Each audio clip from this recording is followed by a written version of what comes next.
Hi folks, you're with Tacitus today, your pushback channel, and thank you for joining this live stream. In this essay, I'd like to talk about the power of reason. Now, a philosopher during the Enlightenment period, or earlier stage of the Enlightenment, I guess, a German philosopher called Immanuel Kant, he put forward the idea that reason was, and I'll paraphrase, that reason and the capacity to reason involved a certain amount of will and courage, and you could use will, you could say self-confidence maybe, but the courage and the intellect to be able to think through issues and their ramifications, how they would affect others. So engage in the power of you could say complex reasoning, I suppose, but Kant was sort of around, I think he was born around the 1720s, and I think he died maybe around 1800, 1805, somewhere in there. And so most works were, say, the 1750s, 1760s, around that period. Now, he was a contemporary of Rousseau, Jean-Jacques Rousseau, and some of they were two of the principal contributors to that philosophical end of the Enlightenment and pursuing the power of reason in, amongst other things, social issues. Now, there were people came along before that, for example, Descartes, René Descartes, who was also, he was primarily, I guess you'd call him a mathematician or someone like that, but he also applied what he called methods of reasoning, which he then, applied to some extent, at least, into, say, the affairs of state, the structures of society and things like that. But it was Kant and Rousseau that moved along either further, moved the whole concept along even further, and they were very much part of that pre-industrial revolution type of social philosophy. Kant was a big influenced, among others, Hegel and even Karl Marx, for goodness sakes.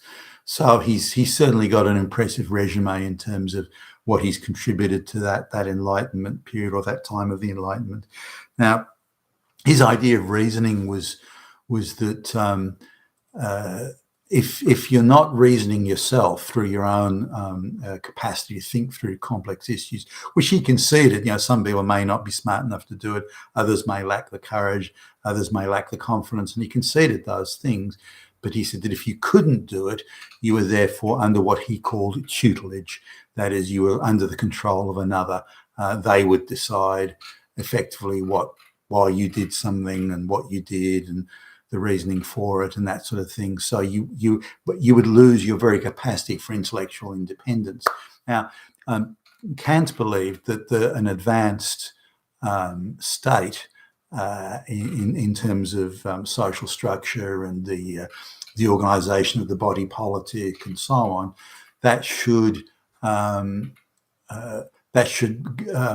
be constructed along lines for the common good, for the good of the people. But he conceded, or believed, as well as conceded, that no such state could exist unless the majority had the power of reason, the individual power of reason to think through complex issues. And you could probably create a band of complexity, simple complexity. If I put my hand in the fire, will I burn it? That's fairly sort of straightforward. Or higher levels of complexity, which maybe involve, maybe high finance, for example, or complex social interactions across class and across different nationalities, things like that. But the reasoning, or commercial reasoning, why should I start a business? What will I do that'll make the business successful or not? And these sorts of things.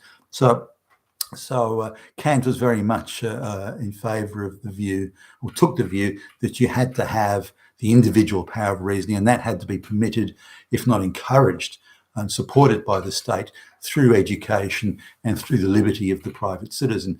Now, when Kant was writing, that was around the time of the, or not immediately, but certainly he was influenced by the time of the 7 Years' War, which was Frederick the Great in Prussia. which is where Kant was from, or Eastern Prussia. I mean, today it's given the borders in Europe today, it's in what we call Poland, but at the time it was part of the wider sort of Prussian state, which was, the forerunner, if you like, to the German state. Now, the monarch of Prussia at the time, Frederick the Great, was very much a believer in and pursued, certainly most of the time at least, pursued the policies of that he as king was the first servant of the people, and that his government was an embodiment of the Prussian state, and the responsibility the organisation of government had, indeed government itself, had to serve the people and to ensure their welfare and so on. Now, but Frederick the Great similarly was a believer in Kant's view that the individual had to have that sense or capacity for reasoning, which in itself meant accepting a certain degree of responsibility for one's own life and for life's outcomes.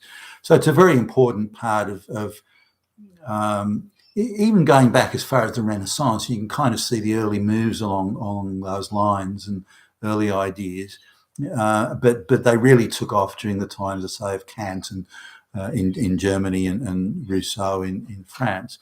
And these views and these attitudes were taken to a fuller extent in the American Declaration of Independence and the Constitution. We believe all men are free and equal before God, and all these sorts of things. This is very much drawing on some of those philosophies espoused by Kant and Rousseau. Rousseau, of course, a lot of his stuff being used in the literature around the French Revolution. Now, Prussia, in comparison to England at the time, was not what you'd call a free, it was not the most free country in Europe.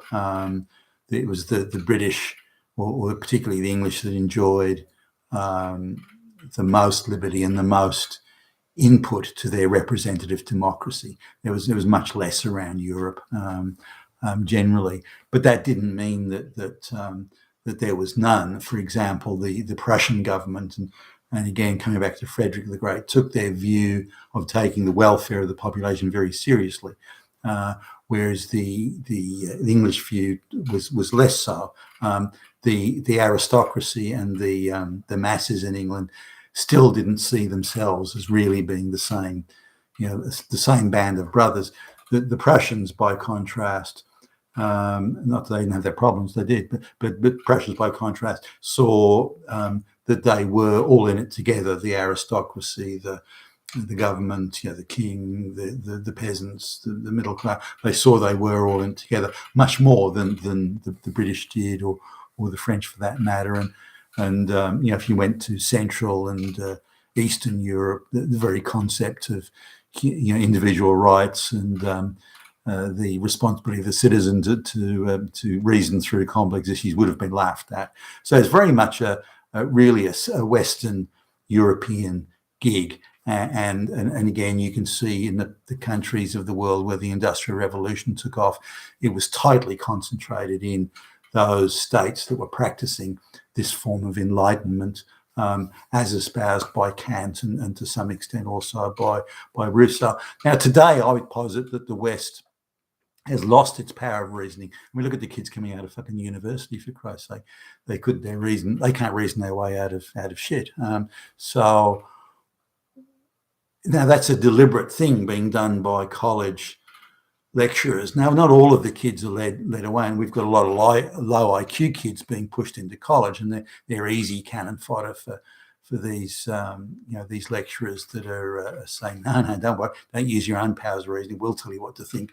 All white men are evil fucking fascist Hitlers, and that sort of thing. And there's enough kids, particularly the younger girls, the simple-minded young girls, are falling for this crap. And there's a large body of people out there who have lost their capacity for reason. I mean, for example, let's take slavery. Now, slavery is being treated as if it's a uniquely white crime and uniquely, British American, and only the British and Americans should be held to account for it. But wait, you say. Slavery's been around for thousands of years. The Arabs practiced it on a scale that makes the British look like a small-time Tea Party. The Arabs were doing it on an industrial scale, so the idea that and had been for many hundreds of years, the Western Europeans came very late to the game and practiced it on a far smaller scale than the Arabs and indeed others ever did. So, but that somehow doesn't seem to matter. But if you're a reasoning person that reasons it through and thinks through the whole thing, you go, hey, hold on a minute, why are we beating up on the Americans and the British when slavery's been around for gazillions of years? Wow, I didn't know that. I need to reappraise my position, but that isn't happening. So there are so many things we're being forced. So many people being forced to think this and take that view, whether it be by the mainstream media or by dumbass college lecturers. But does that mean that we've lost our power of reasoning, or that it's been taken away? You can sort of you go either way there.